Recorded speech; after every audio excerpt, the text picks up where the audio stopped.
The moment I realized everything was about to collapse, I was standing in a server room at 2:47 in the morning, watching condensation form on pipes that shouldn't have been sweating. 15 years of building systems, 15 years of understanding that infrastructure isn't just hardware and code, it's the invisible nervous system that keeps modern civilization functioning. And in that moment, surrounded by the hum of cooling fans and the blink of status lights, I understood that I was about to face the most difficult decision of my career, but I'm getting ahead of myself. My name is Elena Vasquez. I'm 52 years old, and I've spent the last 2 decades building water management systems for municipalities across the American Southwest. Not the glamorous side of technology, no apps, no social media platforms, no billion-dollar valuations. Just the quiet, essential work of making sure that when someone turns on their faucet, clean water comes out. When they flush their toilet, waste goes where it's supposed to go. When a city of 400,000 people wakes up on a July morning with temperatures already climbing past 95 degrees, the pumps keep running, and the pressure stays steady. I came to this work through an unusual path, grew up in Albuquerque, daughter of a civil engineer father and a nurse mother. Watched my father spend 30 years working for the city, maintaining infrastructure that most people never thought about until it failed. He used to take me to pump stations on weekends, showing me the massive machines that moved millions of gallons through underground arteries. "Elena," he'd say, "anyone can build something that works when everything goes right. The art is building something that keeps working when everything goes wrong." He died of a heart attack at 58, 2 years before retirement. The city sent a nice card and named a pump station after him, Station 7, out on the West Mesa. I drive past it sometimes. The sign is faded now, and I doubt anyone under 40 knows who David Vasquez was or why his name is on that building. After his death, I finished my engineering degree at New Mexico Tech and spent 8 years working for various municipal water authorities, learned the systems from the inside, understood not just the engineering, but the politics, the budget fights, the deferred maintenance, the way infrastructure becomes invisible until it catastrophically fails. At 34, I went independent, started my own consulting firm, Vasquez Infrastructure Solutions. Just me at first, working out of a converted bedroom in my small house in the North Valley. I specialized in something that larger firms considered beneath them: integration, taking aging municipal systems, some with components dating back to the 1950s, and building intelligent control layers that could monitor, optimize, and predict failures before they happened. The work was technically demanding and personally isolating. I spent months at a time in small cities across Arizona, New Mexico, Nevada, and Southern California, places where the water infrastructure was held together with tape and prayers, where a single pump failure could leave thousands of people without service, where the maintenance crews were understaffed and the budgets were perpetually inadequate. I developed a reputation for 3 things: delivering systems that actually worked, being honest about what was possible, and refusing to cut corners even when clients pressured me to. That last quality cost me several contracts over the years. Municipal administrators who wanted quick fixes didn't appreciate being told that their problems required fundamental solutions. But it also built trust among the people who mattered: the operations managers, the maintenance supervisors, the field technicians who would actually have to live with whatever system I installed. Word spread through the small community of people who kept water flowing in the arid West. Elena Vasquez builds things that last. Elena Vasquez understands how the real world works. By my mid-40s, I had enough steady work that I could be selective about projects. Hired a small team, 2 junior engineers and an administrative assistant. Moved the office out of my bedroom and into a modest commercial space near Old Town Albuquerque. Nothing fancy. Metal desk, second-hand chairs, whiteboard covered with system diagrams, the kind of operation that looked unimpressive to corporate visitors, but signaled competence to anyone who actually understood the work. That's when Meridian Valley found me. Meridian Valley is a planned community about 40 miles east of Phoenix, developed in the early 2000s during the housing boom.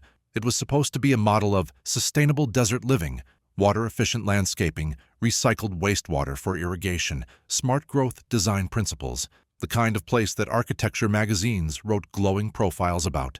Reality, as usual, was messier than the marketing. The developer, a company called Southwestern Vista, had built the community fast and cheap, cutting corners wherever possible. The water infrastructure looked impressive on paper but was plagued with problems from the start: pipes that corroded faster than expected, pressure inconsistencies that left some neighborhoods with barely a trickle, while others had water hammering through fixtures, a reclaimed water system that kept cross-contaminating with potable supply. By 2018, Meridian Valley had grown to about 35,000 residents, and the water system was failing regularly. The community was governed by a homeowners association that had contracted operations to a private utility management company, Aqua West Services. But Aqua West was in over their heads. They could maintain the basic equipment, but they had no capacity to address the fundamental design flaws. The HOA board, facing mounting complaints and potential liability, started looking for someone who could solve the problem. A board member named Patricia Reyes had worked with me years earlier on a project in Flagstaff. She recommended me as someone who might be able to help. I drove out to Meridian Valley on a Thursday morning in March. The development was attractive in that manufactured way that planned communities often are, matching earth-tone houses, precisely maintained common areas, artificial lakes that probably cost a fortune to keep filled in this desert climate, the kind of place where people paid a premium for the illusion of security and predictability. Patricia met me at the community center, a sprawling building with solar panels on the roof and a banner advertising the Spring Farmers Market. She was in her late 60s, retired from a career in hospital administration, with the no-nonsense demeanor of someone who had spent decades managing complex organizations. "Thanks for coming out," she said as we walked toward the operations building where Aqua West maintained their offices. "I know it's a long drive from Albuquerque. Worth it if the project is right," I said. "Tell me about the problems." Patricia outlined the situation as we walked. Pressure complaints from the western neighborhoods, recurring contamination warnings that required boil water notices, a reclaimed water system that was supposed to handle all irrigation but couldn't keep up with demand during summer months, aging pump equipment that Aqua West kept patching but couldn't seem to permanently fix. "We've had 3 different engineering firms look at this," Patricia said. "They all give us reports with lots of technical language and recommendations for equipment upgrades. We spend the money, things improve for a few months, and then new problems appear. It's like playing whack-a-mole with a water system." I nodded. I'd seen this pattern many times. Consultants who focused on individual symptoms without understanding the systemic issues. Equipment vendors who sold solutions to problems that weren't the actual problem. The result was layers of patches on top of patches, each one adding complexity without addressing root causes. "What's Aqua West's take on all this?" I asked. Patricia's expression tightened slightly. "Aqua West is adequate. They keep things running day to day, but they're not engineers. They're operators. When something breaks, they fix it, but they don't have the capability to redesign the system." She paused outside the operations building. "Between us, there's been some tension on the board about how to handle this. Some members want to terminate Aqua West and bring in a larger company. Others think the problem is the infrastructure itself, and that changing operators won't help. And some people just want to keep throwing patches at it until they sell their houses and move somewhere else." "What do you want?" I asked. Patricia looked at me directly. "I want to fix it properly. I've lived here for 12 years. I plan to live here until I die. This is my community. I don't want to spend my remaining years attending board meetings about water quality complaints." I appreciated the honesty. "Let me take a look at your system documentation. If I think I can help, I'll put together a proposal. If I can't, I'll tell you that too." She led me inside, where I spent the next 6 hours reviewing plans, maintenance records, and incident reports. The more I looked, the more I understood the scope of the problem and the opportunity. The original developers had built a system designed to look good in presentations, but not to function reliably for decades. The distribution network had inadequate redundancy. The pressure management was reactive rather than predictive. The monitoring systems were fragmented, with different components tracked by different software that didn't communicate with each other. But underneath all the problems, the bones were decent. The main supply infrastructure was solid. The treatment facilities were fundamentally sound. What was missing was an integrated control layer, a brain that could see the entire system, understand how components affected each other, and make adjustments in real time. This was exactly the kind of work I specialized in.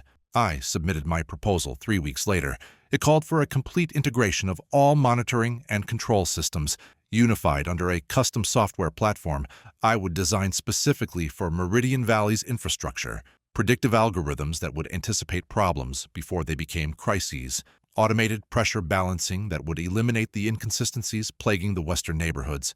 Contamination detection that could isolate issues within seconds rather than hours. The scope was significant: 18 months of development and implementation, a team of 4 engineers, plus coordination with Aqua West's operations staff. Total cost of $2.3 million, substantial for a community of 35,000 residents, but far less than the patchwork solutions they'd been pursuing.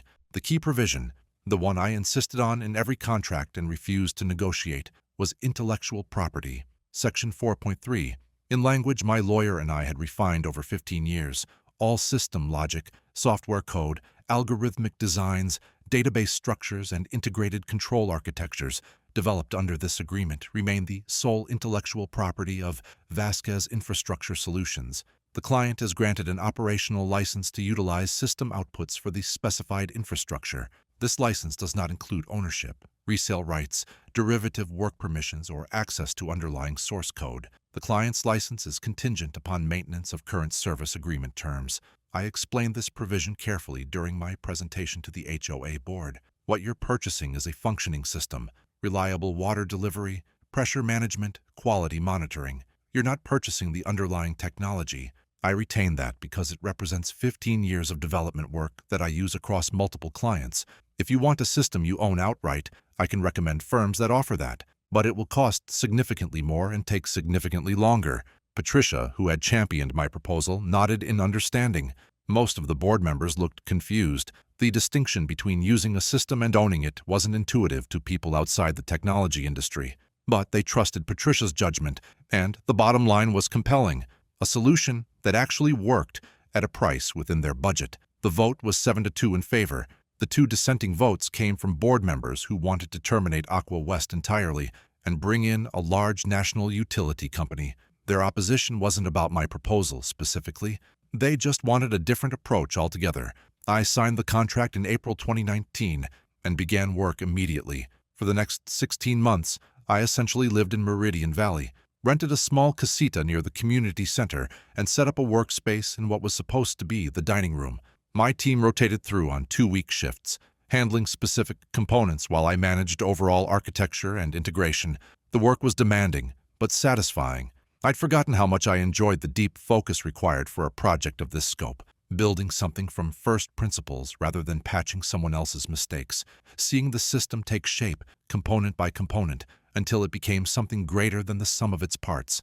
I also developed relationships with the Aqua West operations team, the people who would actually be using the system once it was complete. Their lead technician, a man named Carlos Mendez, became an invaluable collaborator. He'd been maintaining Meridian Valley's infrastructure for 8 years and understood its quirks better than any documentation could capture. Carlos was in his late 30s, compact and weathered from years of outdoor work in the desert climate. He'd started as a laborer, digging trenches and laying pipe, and worked his way up through self-study and on-the-job training. No engineering degree, but he had something that couldn't be taught, an intuitive feel for how water systems behaved. "This pipe here," he said one afternoon, pointing to a junction on our system diagram, "the records say it's 8-inch PVC. It's not. It's 6-inch, and it's older than they think. Probably original from when they first developed this section. I've seen it. Opened up the ground when we had a leak 3 years ago." I made a note on my tablet. "That explains the pressure drop we're seeing in the model. The official documentation says one thing, but the physical reality is different." Carlos nodded. "Happens all the time. They build fast, they don't keep good records, and 20 years later, everyone's working from plans that don't match what's actually in the ground." This kind of local knowledge was essential. I modified my system design to incorporate Carlos's insights, building in calibration routines that could identify discrepancies between documented and actual infrastructure. The system would learn the real characteristics of the pipes and pumps over time, not just accept what the paperwork said. By September 2020, we were ready for the first phase of deployment. I'd spent the summer installing sensor networks throughout the distribution system: pressure monitors, flow meters, quality sensors, leak detection, all of it feeding into a central control platform that I'd built in my workshop back in Albuquerque and shipped to Arizona in the back of my pickup truck. The control platform was the heart of everything: a custom hardware installation with dedicated processing for different subsystems, redundant communication links, and a hardened interface designed to survive the harsh conditions of a desert operations building. I'd learned years ago that off-the-shelf solutions always failed at the worst possible moments. Building my own hardware was more expensive, but I could trust it. The integration took another 6 months, testing every sensor, calibrating every algorithm, training Carlos and his team on the user interfaces, identifying edge cases and building in fail-safes, the kind of meticulous work that doesn't make for exciting stories but separates systems that work from systems that almost work. In March 2021, almost exactly 2 years after my first visit, we went live. The results were immediate and dramatic. Pressure complaints dropped to near zero. The contamination detection system caught 2 potential issues in the first month, both minor, both isolated and resolved before they affected residents. Water usage efficiency improved by 23% as the system optimized irrigation schedules based on real-time weather data and demand patterns. The HOA board was delighted. Patricia sent me a handwritten note thanking me for keeping my promises.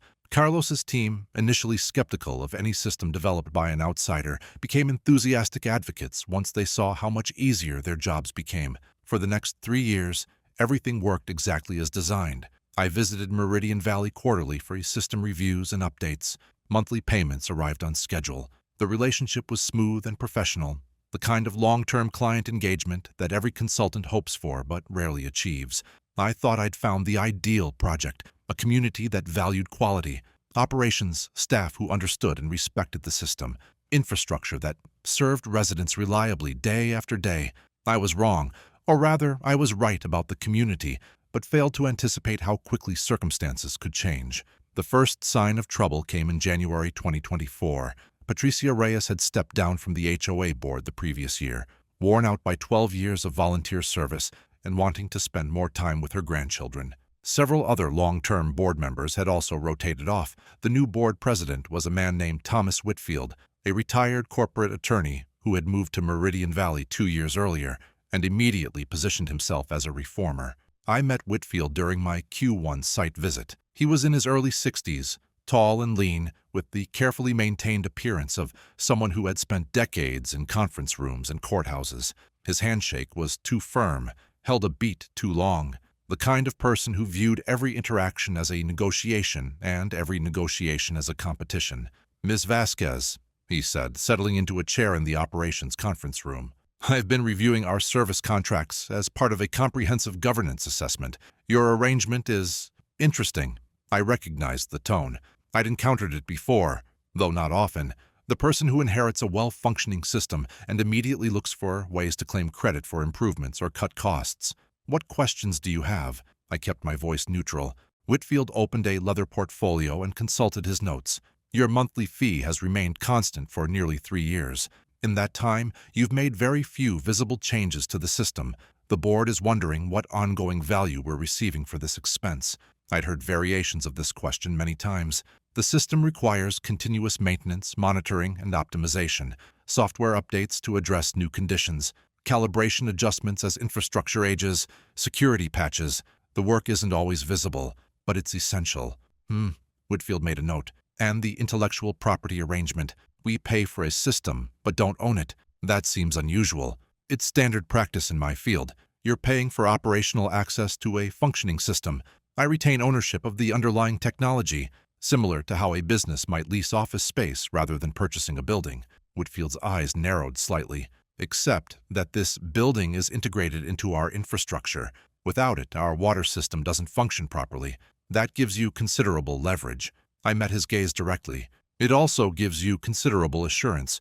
If I weren't invested in maintaining this system, I could simply sell you a product and walk away. Instead, my ongoing compensation is tied to ongoing performance. If the system fails, I don't get paid." He seemed unconvinced, but didn't push further. "I'll be reviewing all our vendor relationships over the coming months. We may want to discuss alternative arrangements." After he left, I found Carlos in the pump house, running routine checks on the equipment. "New board president came to see me," I said. Carlos's expression told me he already knew. "Whitfield. Yeah, he's been asking a lot of questions around here too. Wants to know why we need 4 technicians. Wants to know why we replaced the pressure sensors last year when the old ones were still working.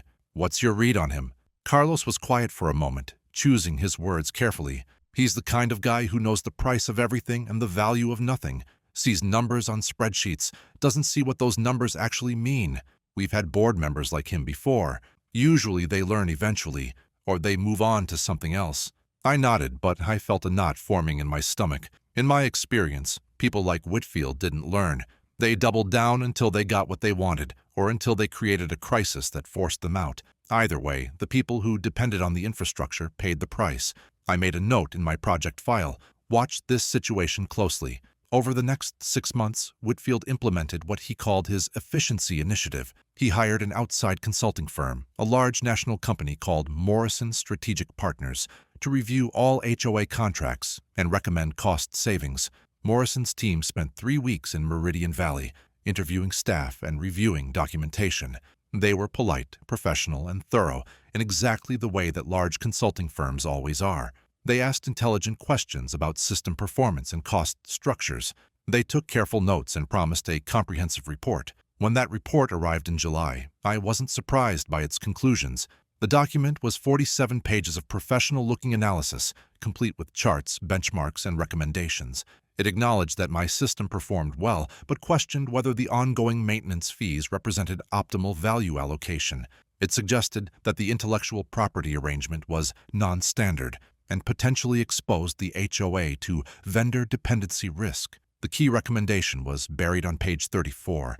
Consider transition to a standardized utility management platform with full ownership transfer. Multiple vendors offer comparable functionality with transparent pricing and complete intellectual property assignment. I read the report 3 times, making notes in the margins. The analysis was superficial. It compared my custom system to off-the-shelf products without acknowledging the integration work that made my system effective. The vendors they recommended were large companies that sold generic solutions and charged premium prices for customization. None of them had experience with the specific challenges of desert water infrastructure. But I also understood that Thomas Whitfield wasn't going to be convinced by technical arguments. He saw a line item he wanted to cut and a consultant who had given him the justification he needed. The confrontation came in August, during what was supposed to be a routine quarterly review. Whitfield had assembled what he clearly considered an impressive team: himself, 2 other board members who had aligned with his reform agenda, the Morrison consultant who had written the report, and a woman I didn't recognize who was introduced as a representative from Hydrocore Systems, one of the vendors Morrison had recommended as an alternative to my services. I sat alone on my side of the conference table. "Ms. Vasquez," Whitfield began, "we've completed our strategic review of infrastructure services. The board has decided to pursue a more cost-effective approach to water system management. We'll be transitioning to Hydrocore's platform over the coming months." I kept my expression neutral. "I see. And what specifically does this transition entail?" The Hydrocore representative, a polished woman in her 40s named Jennifer Ashford, leaned forward. "Hydrocore offers a comprehensive utility management solution with full ownership transfer. You'll have complete control of all software and hardware. No ongoing licensing dependencies."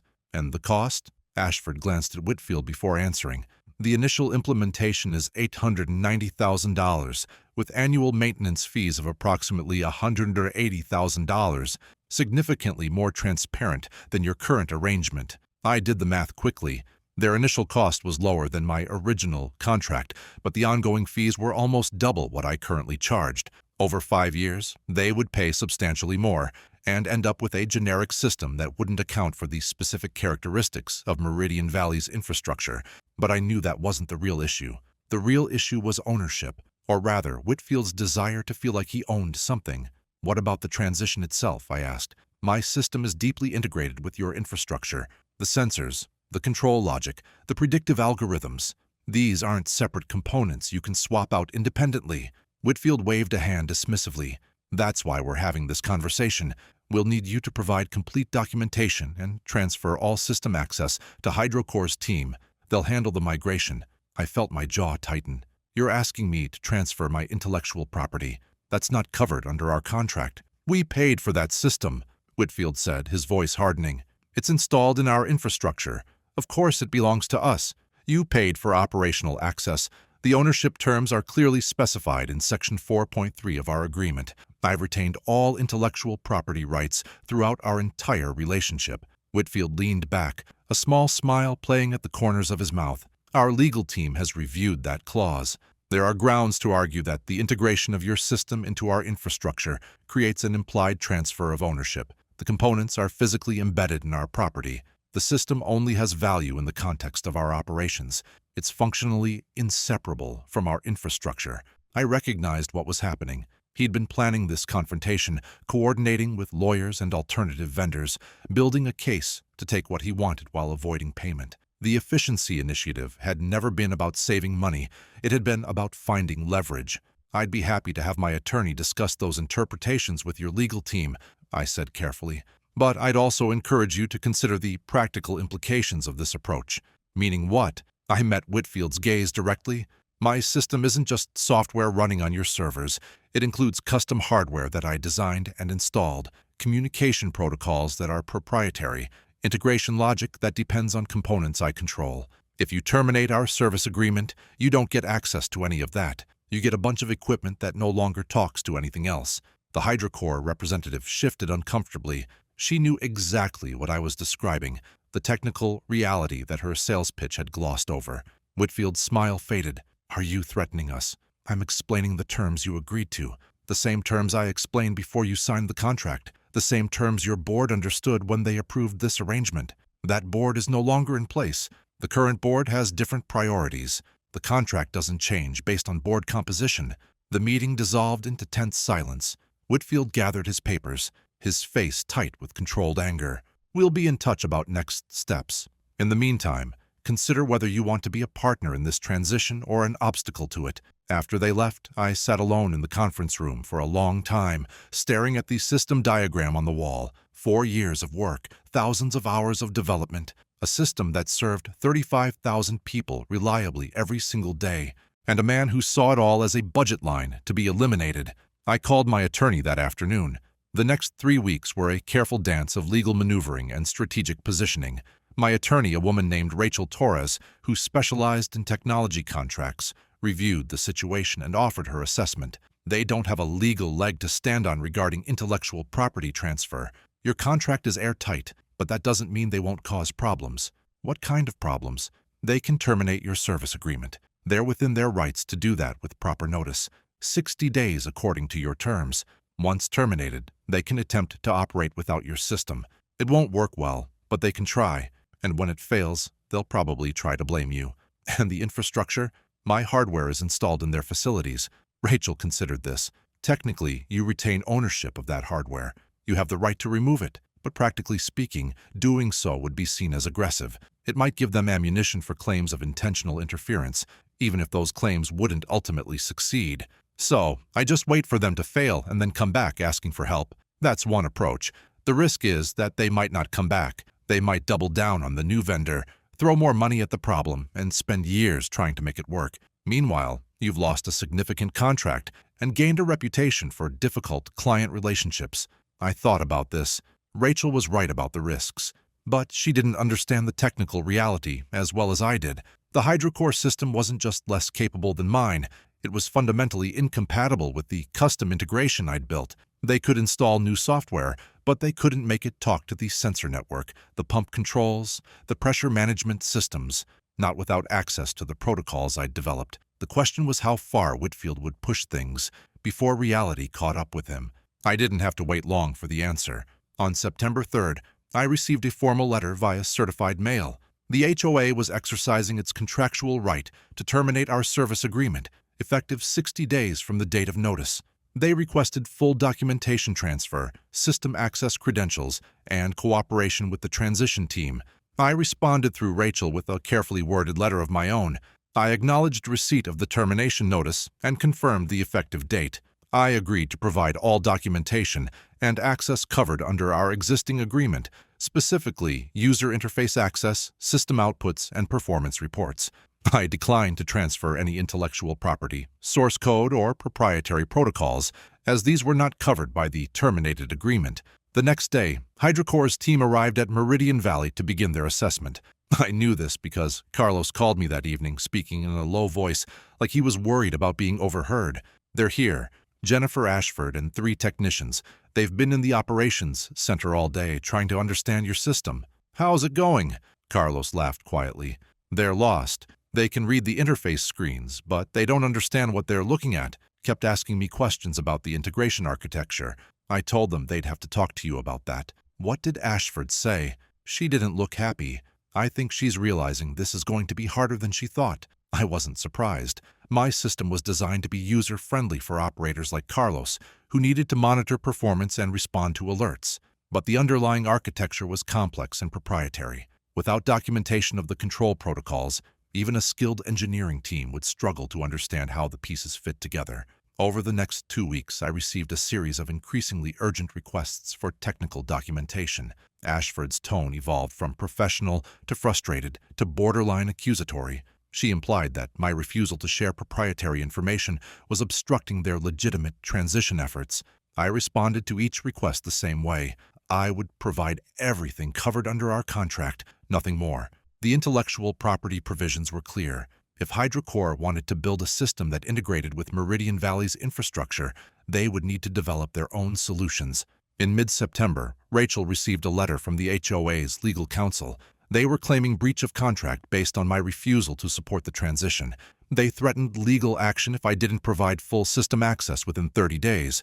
Rachel's response was devastating in its simplicity. She attached the relevant contract sections, highlighted the intellectual property provisions, and noted that the HOA had already acknowledged these terms when they signed the original agreement. She offered to make herself available for a meeting to discuss any genuine legal concerns, but suggested that threatening litigation over clearly established contractual rights was unlikely to be productive. The legal threats stopped after that, but the operational pressure continued. My 60-day notice period ended on November 3rd. On that date, my access to the user interface would be revoked, my monitoring capabilities would end, and my monthly payments would stop. The system I'd built would continue running, at least for a while, but I would no longer be responsible for its operation. In the weeks leading up to that date, I made my preparations. I didn't sabotage anything. I didn't plant any kill switches or backdoors. Despite what people assume about technical contractors in these situations, I'm not interested in destruction. I care about infrastructure because I understand what happens when it fails. Real people suffer real consequences. But I did prepare for the inevitable. I updated all my system documentation, making sure it was complete and accurate. I created detailed handover materials describing every aspect of the user interface and operational procedures.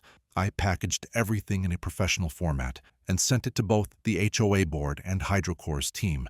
What I didn't include, because I wasn't required to include it, was any information about the underlying architecture, the control protocols, the communication interfaces, the predictive algorithms, the custom hardware that made everything work together. On November 2nd, I drove to Meridian Valley one last time, found Carlos in the pump house, same as always. "Tomorrow's my last day," I said. He nodded slowly. "I know. I tried to tell them this was a bad idea. Whitfield wouldn't listen."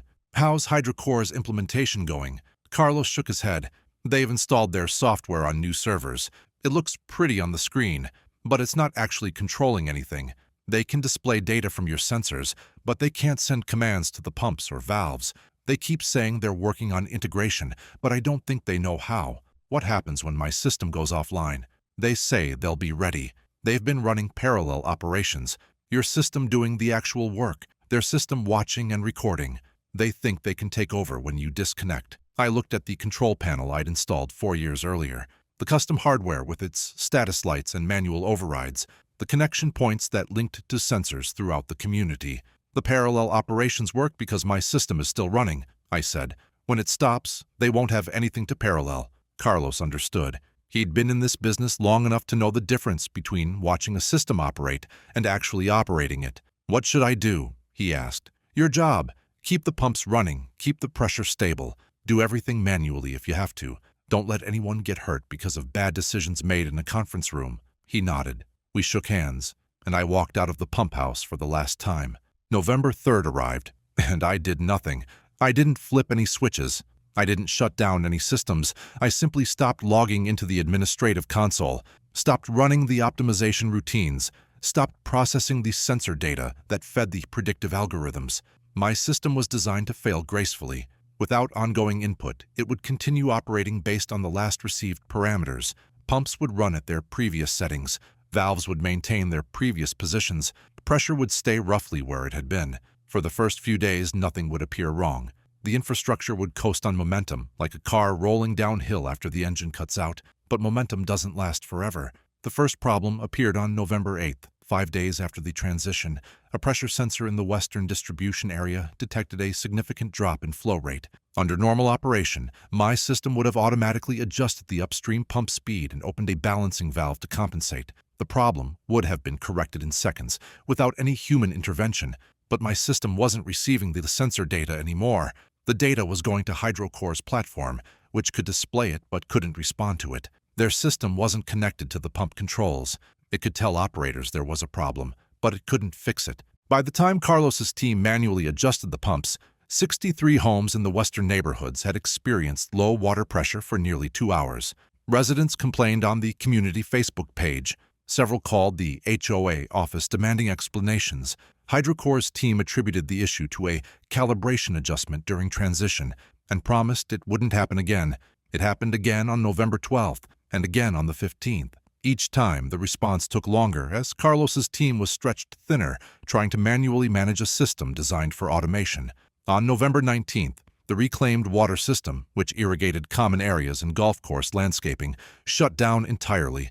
A valve controller had frozen in the closed position, and without my system's diagnostic routines, nobody knew until plants started dying. By Thanksgiving, the community was in low-grade crisis mode. Whitfield was fielding angry calls from residents. HydroCore was demanding more time and more money to complete their integration. Carlos was working 12-hour days trying to hold everything together with manual interventions. I followed all of this from my office in Albuquerque, monitoring the public-facing indicators I could still access, not because I wanted to see them suffer, but because I knew what was coming next. The call came on December 3rd, exactly 1 month after the transition. It wasn't from Whitfield. He was apparently too proud for that. It came from another board member, a woman named Dr. Sarah Chen, who had been quiet during the August confrontation. Her voicemail was brief and professional. She wondered if we might have a conversation about the current situation. I called her back that afternoon. "Ms. Vasquez, thank you for returning my call." Her tone was measured, careful. "I'm reaching out independently, not on behalf of the board as a whole. I wanted to understand if there might be any path forward that we haven't considered. What's the current situation?" She sighed. "You probably know better than I do. HydroCore has been unable to achieve full system integration. We're experiencing daily operational issues. Maintenance costs have tripled as our staff tries to manage everything manually. Several residents have filed formal complaints about service quality. And Mr. Whitfield's position. Tom is committed to the current approach. He believes HydroCore will eventually solve this technical problems. He's allocated additional budget for extended implementation support." "How much additional budget?" Dr. Chen was quiet for a moment. $340,000 so far, with more likely coming. I did the math. They'd already spent more on the failed transition than they would have paid me for 2 full years of service, and they still didn't have a working system. "What are you hoping I can offer?" I asked. "I don't know, maybe nothing, but I thought it was worth asking if there's any scenario where you might be willing to help." I considered the question carefully. The simple answer was yes. I could reactivate my system within hours and restore full functionality. The practical answer was more complicated. "Here's the problem," I said. "Mr. Whitfield terminated my contract because he didn't want to pay for ongoing access to technology he didn't own. Nothing about that fundamental issue has changed. If I come back now, what's to prevent the same situation from arising again in a year or two? You're talking about trust. I'm talking about the difference between a client who values what I provide and a client who sees me as a vendor to be squeezed. I've been doing this work for a long time, Dr. Chen. I know the difference. Your board president views me as an obstacle to his cost-cutting objectives. That's not a foundation for a working relationship." She didn't argue. "So what would a foundation look like?" "New terms, longer contract duration with stronger protections, board acknowledgement of the intellectual property provisions, explicit in writing, signed by every member, and a fee adjustment that reflects the increased risk I'm now taking by working with an organization that previously tried to appropriate my technology." "That's a lot to ask." "It's proportional to what happened. Your board tried to steal my work and threatened me with legal action when I refused to comply. They damaged my professional reputation by implying I was being uncooperative. They hired a competitor to replace me and spent hundreds of thousands of dollars on a failed transition. And now they want me to come back like nothing happened." Dr. Chen was quiet for a long moment. "I understand. Let me see what I can do." What she could do, it turned out, was quite a lot. Over the next 2 weeks, Dr. Chen built a coalition among board members who were increasingly concerned about the transition failure. She organized a presentation showing the true costs of the hydrocore implementation, not just the direct payments, but the increased maintenance expenses, the staff overtime, the resident complaints, and the potential liability if service failures continued. The presentation also included projections of what the next 6 months would look like if they continued on the current path. More failures, more costs, more risk, and still no functioning automated system. Whitfield resisted. He called the analysis alarmist and accused Dr. Chen of undermining his leadership. He threatened to sue me for deliberately sabotaging the transition, a claim without any factual basis, since I'd done nothing except stop performing services I was no longer paid to perform. But the numbers were against him, and more importantly, the residents were against him. Every week brought new complaints, new angry posts on community forums, new demands for accountability. People who had paid premium prices to live in a well-managed community were watching their infrastructure deteriorate in real time. On December 18th, the board voted 5-2 to reopen negotiations with me. Whitfield and one ally dissented. 2 weeks later, Whitfield resigned from the board, citing health reasons but fooling no one. In January, I signed a new contract with Meridian Valley, 5-year term, enhanced compensation, explicit intellectual property acknowledgement, a clause specifically preventing future claims of implied ownership transfer. My system came back online on January 15th. Within 48 hours, all operational metrics had returned to pre-transition levels. The pressure problems disappeared. The reclaimed water system resumed normal operation. The maintenance staff went back into normal schedules. Carlos called me that evening. "Welcome back," he said. "We missed you." "I missed the work," I replied, "not the politics." "That's fair, but maybe the politics are over now." I looked out my office window at the winter landscape of the Rio Grande Valley. The politics are never over. There's always another Whitfield waiting in the wings, someone who sees a functioning system and assumes it runs itself, someone who thinks expertise is an expense to be eliminated. So, what do you do about that? Build systems that can't be easily stolen, maintain relationships with the people who understand the work, and be prepared to walk away when necessary. Carlos was quiet for a moment. "You could have made this a lot harder on them, could have let things fall apart completely before agreeing to come back." "I could have, but that would have hurt people who had nothing to do with the decisions. The residents, your team, the infrastructure itself. I'm not interested in winning at any cost, even when the other side isn't playing fair, especially then, because the moment I start playing by their rules, I become the kind of person I've spent my career avoiding." The Meridian Valley situation resolved in my favor, but it left me unsettled in ways I hadn't expected. For 20 years, I'd built my business on a simple premise: create excellent work, maintain fair terms, and trust that quality would be rewarded. That premise had served me well, but Whitfield's attempted theft, there was no other honest word for it, reminded me how vulnerable my entire operation was to bad faith actors. I spent the spring of 2024 reviewing my other contracts, looking for similar risks. What I found wasn't reassuring. Several long-term clients had experienced leadership changes in recent years, new executives who might share Whitfield's attitude toward technology vendors, new budget pressures that might make my fees look like an attractive target for cuts.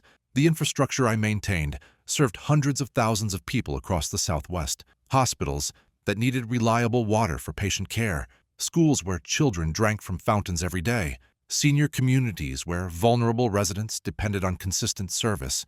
If another Whitfield appeared and another transition failed, people could be seriously harmed. I began drafting a new framework, not just for contracts, but for the entire structure of how I delivered services.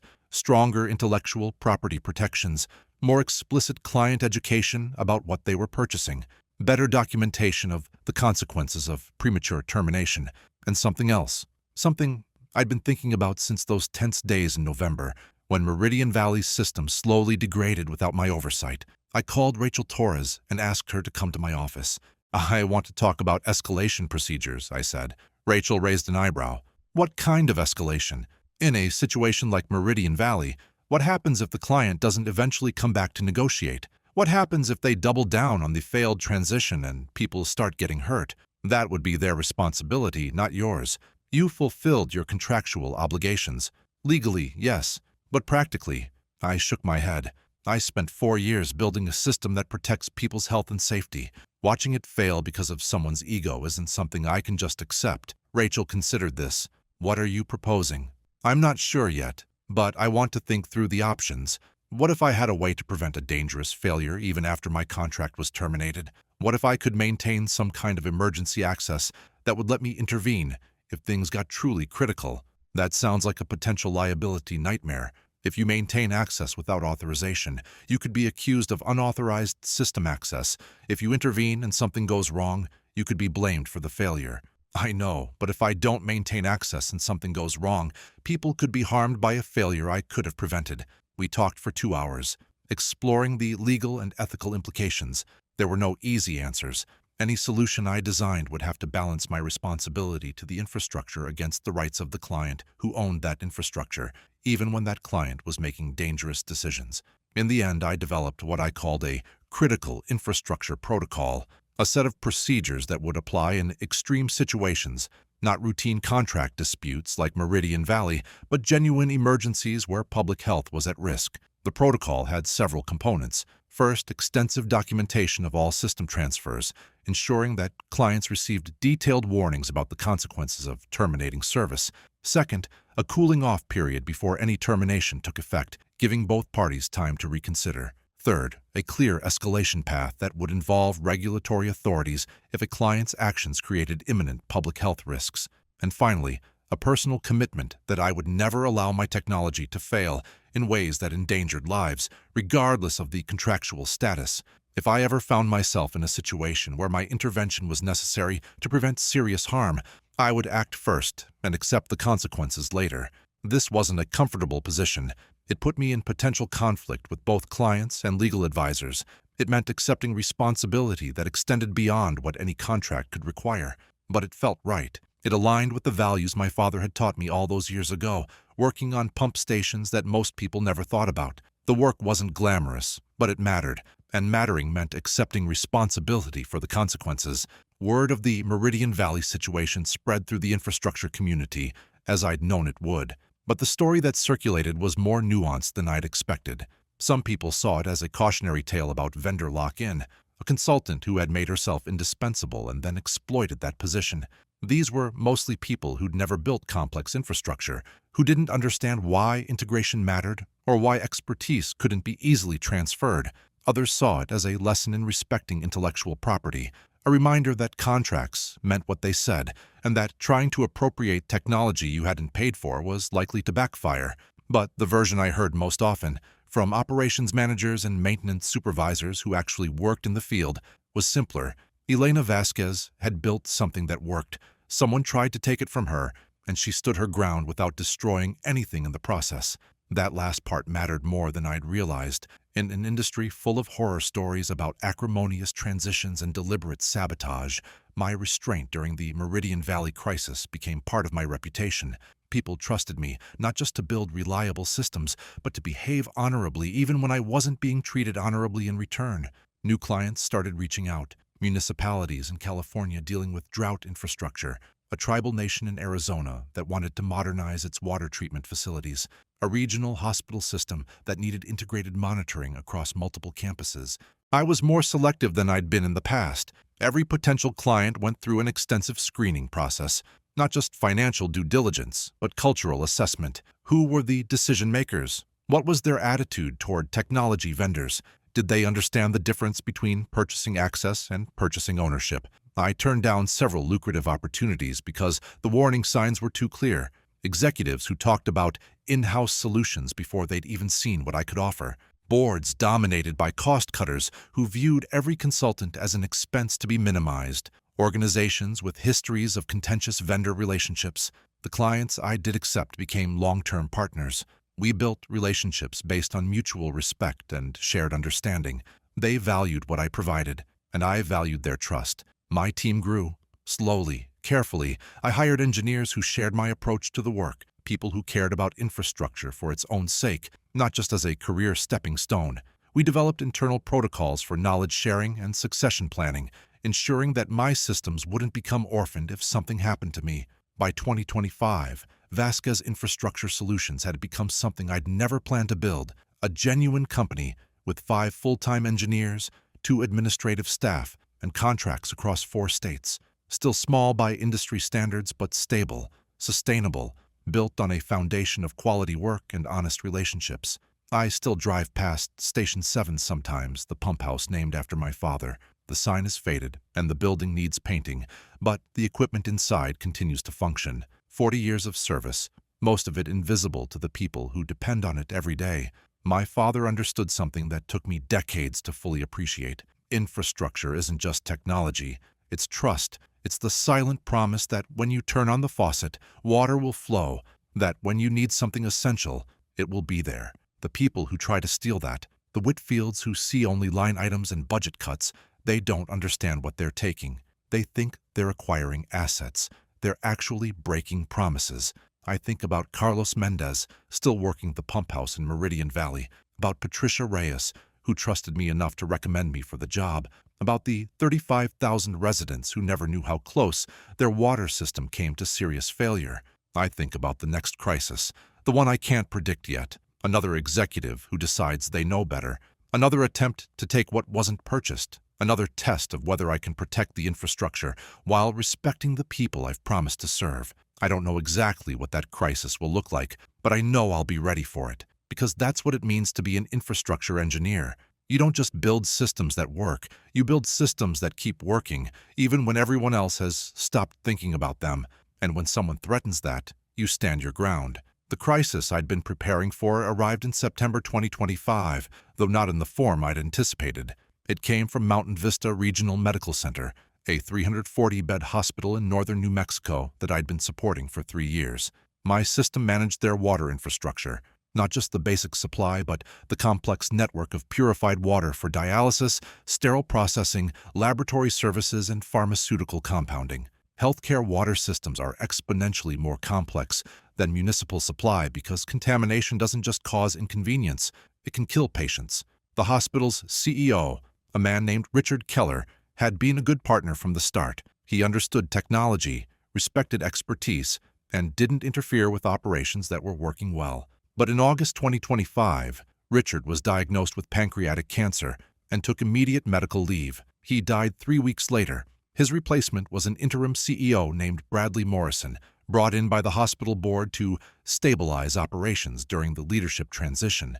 Morrison came from a chain of for-profit surgical centers in Texas and had a reputation for aggressive cost management. Within a week of his arrival, I knew I was facing another Whitfield. The first sign was an email from Morrison's executive assistant requesting complete documentation of all vendor-managed systems for executive review. Standard enough language, but the timing and tone made my instincts flare. The second sign was a meeting invitation for strategic infrastructure assessment, attended not just by hospital operations staff, but by representatives from a large healthcare facilities management company called Centurion Healthcare Services. The third sign was a phone call from Teresa Martinez, the hospital's facilities director and my primary operational contact. Teresa had been with Mountain Vista for 15 years and understood the systems better than anyone. Morrison is pushing for a complete facilities outsourcing deal with Centurion, she said, her voice tight with frustration. Everything, HVAC, electrical, water, security, one big contract. He says it will save money and reduce complexity. And your water system? They're claiming they can manage it as part of the package. Morrison showed me their proposal. They've got a nice presentation about integrated healthcare infrastructure management. But Elena, they don't understand what we have here. They're treating it like a standard commercial water system. What does your engineering team think? They're terrified. We've worked with you for 3 years. We know how the system operates. Centurion is talking about platform standardization and centralized monitoring. They want to rip out your equipment and install their own hardware. I felt the familiar knot forming in my stomach. What's the timeline? Morrison wants to present the proposal to the board next week. If they approve, transition would start in October. 3 weeks. Less time than Meridian Valley had given me, and stakes that were infinitely higher.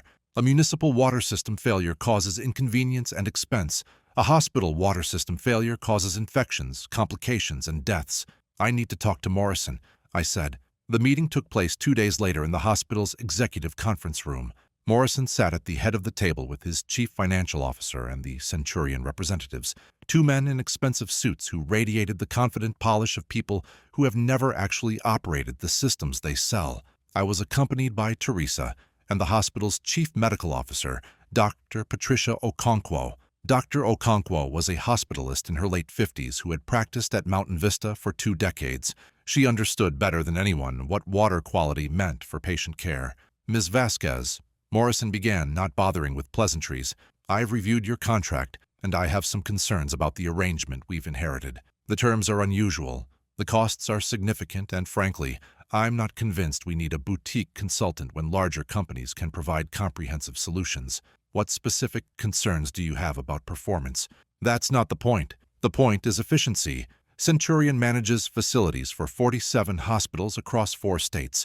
They have standardized systems, economies of scale, proven protocols. Your setup is custom, which means it's expensive and difficult to evaluate. I glanced at Dr. Okonkwo, who was watching the exchange with barely concealed alarm. Mr. Morrison, are you familiar with the specific requirements for healthcare water systems, the purification standards for dialysis, the contamination protocols for sterile processing? I'm familiar with the regulatory requirements. Centurion is fully certified for healthcare facilities management. Certification isn't the same as capability. My system was designed specifically for Mountain Vista's infrastructure. It monitors 14 different water quality parameters in real time, maintains precise pressure balancing for 6 separate distribution zones, and provides predictive detection for Legionella, Pseudomonas, and 12 other healthcare-associated pathogens. One of the Centurion representatives, the older one, who seemed to be the senior partner, cleared his throat. Our platform provides comprehensive water quality monitoring for healthcare facilities. We use industry-standard sensors and protocols that meet or exceed regulatory requirements. Industry-standard sensors won't detect mycobacterium at the concentrations required for sterile compounding water. They don't monitor for biofilm formation in the specific conditions present in your dialysis water loop. They can't predict contamination events before they happen, because they're not calibrated to this facility's specific characteristics. Morrison waved his hand impatiently. Look, I'm not interested in a technical debate. The bottom line is that we're spending nearly $20,000 a month on your services. Centurion's comprehensive facilities package would reduce our overall infrastructure costs by 15%. Dr. Okonkwo spoke for the first time. Mr. Morrison, 3 years ago we had a Legionella outbreak in the dialysis unit. Before Ms. Vasquez's system was installed, 2 patients became seriously ill. 1 died. The CDC investigation cost this hospital $3 million in remediation, legal fees, and regulatory penalties. Since Ms. Vasquez's system went live, we have had 0 water quality-related patient incidents. 0. Morrison's expression flickered momentarily, then reset to impatience. I'm aware of the historical issues. That's why we're not proposing to simply disconnect the current system. Centurion will implement a full transition plan with appropriate safeguards. I looked at the Centurion representatives. Have you reviewed the technical specifications of my current installation? The younger one, the one who hadn't spoken yet, consulted his tablet. We've reviewed the documentation provided by hospital facilities. Our engineering team is confident we can achieve equivalent functionality with our standard healthcare water platform. The documentation you received covers user interface operations. It doesn't include system architecture, integration protocols, or predictive algorithms. Those are proprietary. Morrison's jaw tightened. Here we go again. Another vendor who claims we can't survive without their special magic. It's not magic, it's engineering. And the distinction I'm making is identical to the one outlined in my contract. The same contract your board signed, and that remains in effect. Contracts can be terminated. With appropriate notice, yes, but termination doesn't transfer intellectual property. If you proceed with Centurion, you'll be starting from scratch with a generic system that wasn't designed for this facility. The transition period will involve significant risk. Dr. Okonkwo leaned forward. Mr. Morrison, what kind of risk are we talking about? Specifically, I took a breath. This was the moment where I had to choose between protecting my business interests and being completely honest about what I knew. The truth is, I don't know exactly what would happen. That's the problem. My system has been maintaining water quality at this facility for 3 years. It's learned the characteristics of your infrastructure, the pressure fluctuations, the seasonal demand patterns, the specific locations where biofilm tends to develop. If you remove that system and install something generic, you're introducing unknowns at every level. Best case, Centurion's team gets lucky. Nothing goes wrong during the transition, and you end up with a system that works adequately but requires more manual intervention. Worst case, something gets missed. A contamination event develops, and you're dealing with another outbreak. I can't tell you which outcome is more likely, because there are too many variables I can't predict. Morrison stood up abruptly. This is exactly the kind of fear-mongering I'd expect from a vendor about to lose a contract. Dr. Okonkwo, I appreciate your concerns, but this is ultimately a business decision. The board will make the final call next week. He walked out, followed by his CFO. The Centurion representatives lingered, looking uncomfortable. The younger one caught my eye as they were leaving. Miss Vasquez, I want you to know, we're not trying to be adversarial here. We're just doing what our client asked. I understand, but you should be aware of what you're walking into. This isn't a standard commercial installation. If you try to treat it like one, people could get hurt. He nodded slightly, then followed his colleague out the door. Teresa, Dr. Okonkwo, and I sat in silence for a moment. What do we do now? Teresa asked. We prepare for both possibilities, I said. I'll document everything I can about system operations without compromising intellectual property. We'll develop emergency manual protocols in case the transition goes badly. And, Dr. Okonkwo, you should brief your clinical staff about water quality risks and early warning signs of contamination. You really think it could be that serious? I think Morrison doesn't understand what he's dealing with, and the Centurion team isn't experienced enough to recognize what they don't know. In that combination, yes, I think it could be serious. Over the next week, I worked with Teresa to develop contingency plans. We documented manual override procedures for every critical water system component. We identified backup supply options that could be implemented if the automated systems failed. We trained key staff on emergency protocols. I also reached out to the New Mexico Environment Department and the State Health Department, alerting them to the potential transition and asking about regulatory oversight requirements. They were helpful but limited in what they could do. Private healthcare facilities had significant discretion over their own operations, and, unless there was an actual violation, regulators couldn't intervene preemptively. The board meeting was scheduled for Friday.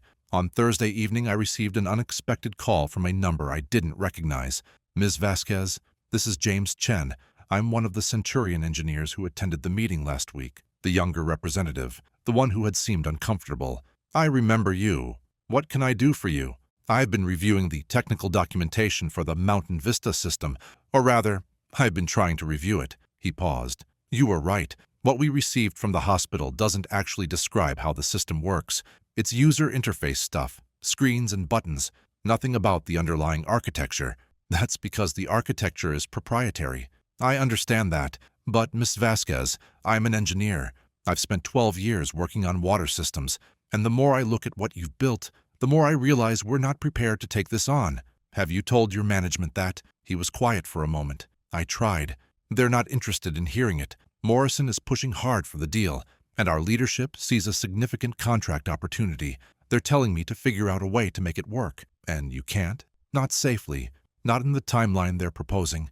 Your system has been learning this facility for 3 years. We'd be starting blind with a generic platform that wasn't designed for healthcare-specific requirements. Even if we upgraded to our medical-grade package, we'd need months just to calibrate the sensors properly. During that time, the system would be operating on default parameters, which might not catch problems until they've already developed. I sat down heavily in my desk chair. Why are you telling me this? Because I don't want to be responsible for a patient getting hurt, and because I think you might be able to stop this from happening. How? Tomorrow's board meeting isn't just about financials. Dr. Okonkwo is planning to present patient safety concerns. If she has technical support, specific examples of what could go wrong, the board might hesitate. Morrison would see that as me sabotaging his proposal. Probably, but at least the board would have the information they need to make an informed decision. I thought about this for a long moment. The young engineer was putting himself at risk by calling me. His company wouldn't appreciate him undermining a major contract opportunity. And he was asking me to do the same thing, sacrifice my professional relationship with Morrison in order to protect patients I'd never met. But that was exactly the kind of situation I'd been preparing for. The critical infrastructure protocol, the commitment to prevent harm regardless of contractual status. What specific concerns does your team have? I asked. Walk me through the technical issues. For the next 2 hours, James Chen detailed everything he'd discovered about the gaps between Centurion's capabilities and Mountain Vista's requirements. I took careful notes, asking questions, pushing for specifics. By the time we finished, I had a comprehensive picture of exactly how the transition could fail. Thank you, I said finally. This is exactly what I needed. What are you going to do with it? What I should have done from the beginning. Tell the truth to the people who need to hear it. The board meeting started at 10 a.m. on Friday. I wasn't invited. Vendors typically weren't included in board sessions, but Dr. Okonkwo had arranged for me to be available by video call in case the board had technical questions.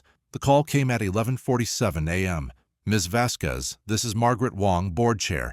We're in executive session discussing the facilities management proposal.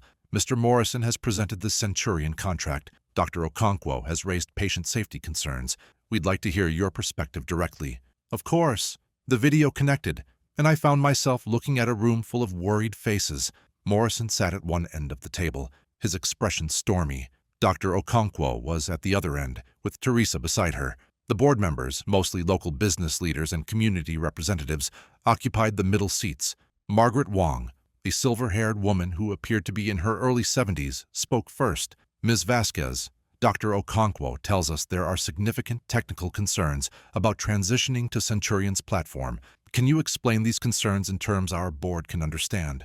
I took a deep breath. Mountain Vista's water system is not like a typical commercial installation. Healthcare facilities have specific requirements that standard water monitoring can't adequately address. My system was designed from the ground up for those requirements, and it's been calibrated to your specific facility over 3 years of operation. If you transition to a generic platform, even one certified for healthcare, you're essentially starting over. The new system won't know how your facility behaves. It won't be tuned to detect the specific contamination risks present in your infrastructure. During the learning period, you'll have elevated risk of missing problems that my system would catch. Morrison interrupted. These are speculative concerns. Centurion has deployed systems in dozens of hospitals without incident. Centurion has deployed their standard platform in hospitals with standard configurations. Mountain Vista isn't standard. Your dialysis center has a non-typical water loop design that creates specific biofilm risks. Your sterile processing department uses water at temperatures and pressures that require specialized monitoring. These aren't problems Centurion has experience solving because they haven't encountered facilities like yours. One of the board members, a man in his 60s who appeared to be a physician, spoke up. Ms. Vasquez, are you saying that transitioning to Centurion would definitely cause patient harm? No. I'm saying it would significantly increase the probability of patient harm compared to maintaining the current system. The magnitude of that increase is difficult to quantify, but based on my experience and my analysis of Centurion's capabilities, I believe it's substantial. Morrison leaned forward. Board members, we need to be realistic here. Ms. Vasquez has an obvious financial interest in convincing you to reject this proposal. Of course, she's going to emphasize risks and minimize Centurion's capabilities. Margaret Wong turned to me. How would you respond to that, Ms. Vasquez? I'd been expecting this question. Mr. Morrison is right that I have a financial interest in maintaining my contract. That's an inherent conflict I can't eliminate. But I'd ask the board to consider 2 things. First, I've been working in healthcare water infrastructure for over 15 years. I've seen what happens when hospitals cut corners on water quality. I've been called in to help facilities recover from contamination events that killed patients. I'm not exaggerating the risks because I want to keep my contract. I'm describing them accurately because I've witnessed the consequences firsthand. Second, if the board chooses to proceed with Centurion, I'm not going to obstruct the transition. I'll provide full cooperation within the bounds of my intellectual property rights. I'll help develop contingency protocols. I'll do everything I can to minimize risk during the handover. My goal isn't to win a business dispute. It's to ensure that your patients stay safe regardless of which vendor you choose. The room was quiet for a moment. Margaret Wong looked around the table at her fellow board members. Are there any other questions for Ms. Vasquez? Morrison raised his hand. One question. If we reject the Centurion proposal and maintain your contract, what's to prevent you from raising prices next year or the year after? You're essentially telling us we're dependent on your services. That gives you enormous leverage. It was a fair question, the same concern I'd struggled with in my own planning. My current contract runs through 2027. The pricing terms are fixed for that period. If you want, I can extend those terms further. And if you're concerned about long-term dependency, we can discuss training your staff to handle more of the day-to-day operations, reducing your reliance on my direct involvement. The goal should be building your internal capability over time, not maintaining dependency indefinitely. Morrison didn't look satisfied, but he didn't have a follow-up. Margaret Wong nodded. Thank you, Ms. Vasquez. We're going to continue our discussion in executive session. We'll be in touch with our decision. The video disconnected. The call came at 4 p.m. that afternoon. Ms. Vasquez, this is Margaret Wong. The board has voted to table the Centurion proposal for a minimum of 12 months. During that time, we'll work with you and our facilities team to develop a detailed assessment of long-term options. We want to understand our alternatives better before making a major infrastructure decision. I exhaled slowly. Thank you for taking the concerns seriously. Thank you for being honest with us. Mr. Morrison resigned from his interim position about an hour ago. He felt the board wasn't giving him appropriate support for his operational decisions. She paused. Between us, I think he realized he'd pushed too hard on something he didn't fully understand. What happens now? We'll search for a permanent CEO, someone who hopefully takes a more balanced approach to operational decisions. In the meantime, our CFO will serve as acting administrator, and Dr. Okonkwo will have expanded oversight of clinical operations. If there's anything I can do to support the transition, actually, there is. Would you be willing to conduct a comprehensive training program for our facility staff? Help them understand the system well enough that they're not completely dependent on your direct involvement. It was exactly what I'd offered Morrison, and exactly what he'd rejected. Of course, I'll have a proposal ready by next week. The Mountain Vista situation taught me something I should have understood earlier. My technology wasn't the only thing that mattered. For years, I'd focused on building systems that worked, reliable, efficient, safe. I'd assumed that quality would speak for itself, that clients would naturally understand the value of what I provided. And when they didn't understand, I treated it as their problem, their failure of comprehension. But that approach created the conditions for conflicts like Meridian Valley and Mountain Vista. When clients didn't understand what they had, they became vulnerable to people who offered simpler, cheaper alternatives. They made decisions based on spreadsheets because they didn't have the knowledge to evaluate anything else. The solution wasn't just stronger contracts or better legal protections. It was education, helping clients understand their own infrastructure well enough to make informed decisions. Even when I wasn't in the room, I restructured my entire approach to client relationships. Every new contract now included a training component, not just how to use the system, but why it worked the way it did. We developed educational materials that explained complex technical concepts in accessible terms. We created certification programs for client staff, ensuring that each facility had internal expertise to complement our external support. The results were better than I'd expected. Clients who understood their systems became better partners. They asked more sophisticated questions. They recognized problems earlier. They advocated for proper maintenance instead of waiting for crises. And when leadership changed, as it inevitably did, the educated staff provided continuity. New executives who arrived with cost-cutting agendas found themselves facing internal experts who could explain exactly why certain investments mattered. It wasn't a guarantee against bad decisions, but it raised the bar significantly. By 2027, Vasquez Infrastructure Solutions had evolved from a consulting firm into something more like a teaching institution. We still designed and implemented systems, but our primary focus was building client capability. Our goal wasn't dependency, it was partnership. I still maintain the critical infrastructure protocol. I still reserve the right to act if a client's decisions create immediate danger to public health. But I've only invoked it once since Mountain Vista, and even then, the situation resolved through negotiation rather than confrontation. The work continues. New clients, new challenges, new lessons about the intersection of technology and human judgment. I'm 58 now, thinking about succession planning, wondering who will maintain these systems after I'm gone. But some things don't change. Every time I drive past Station 7, I think about my father explaining why infrastructure matters, not because it's glamorous or profitable, but because people depend on it, because the promises we make through our systems are just as important as the promises we make with words. I've spent my career keeping those promises, and when someone threatens them, whether through ignorance, greed, or simple carelessness, I'll continue standing my ground, because that's what infrastructure engineers do. We build things that last, and we protect them, even when it costs us. 3 months ago, I received an email from a young engineer in Austin, Texas. She was working on her first major infrastructure project, a water system for a rapidly growing suburban development, and had been given a contract template by her client that required full intellectual property transfer. "I've been reading about your work," she wrote, "about Meridian Valley and Mountain Vista, about how you structured your contracts to protect your technology while still serving clients effectively. I'm wondering if you could give me some advice. I don't want to start my career by signing away everything I create, but I also can't afford to lose this opportunity." I spent an hour composing my response. explained the principles behind intellectual property protection, described the difference between selling access and selling ownership, offered specific language she could propose to her client as an alternative to their template. But I also told her something more important. The contracts matter, I wrote, but they're not the foundation.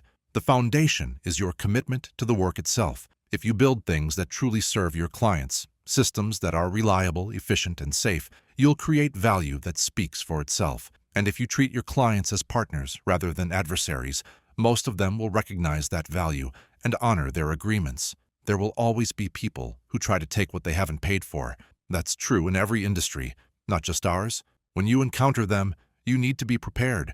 Strong contracts, clear documentation, willingness to walk away if necessary. But don't let the bad actors define your approach to everyone else.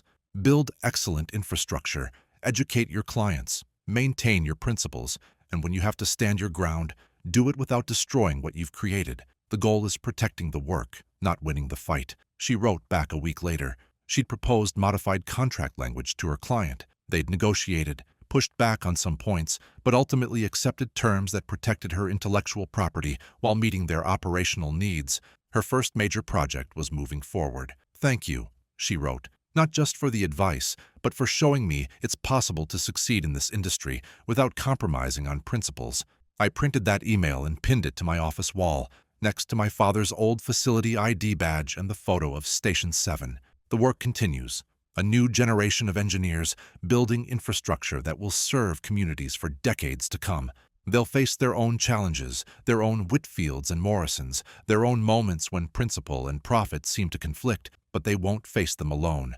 The knowledge we accumulate, the lessons we learn, the principles we establish, these become foundations for everyone who comes after. That's the other kind of infrastructure, less visible but equally important. And like the pipes and pumps that carry water beneath our cities, it matters most when we don't even notice it's there.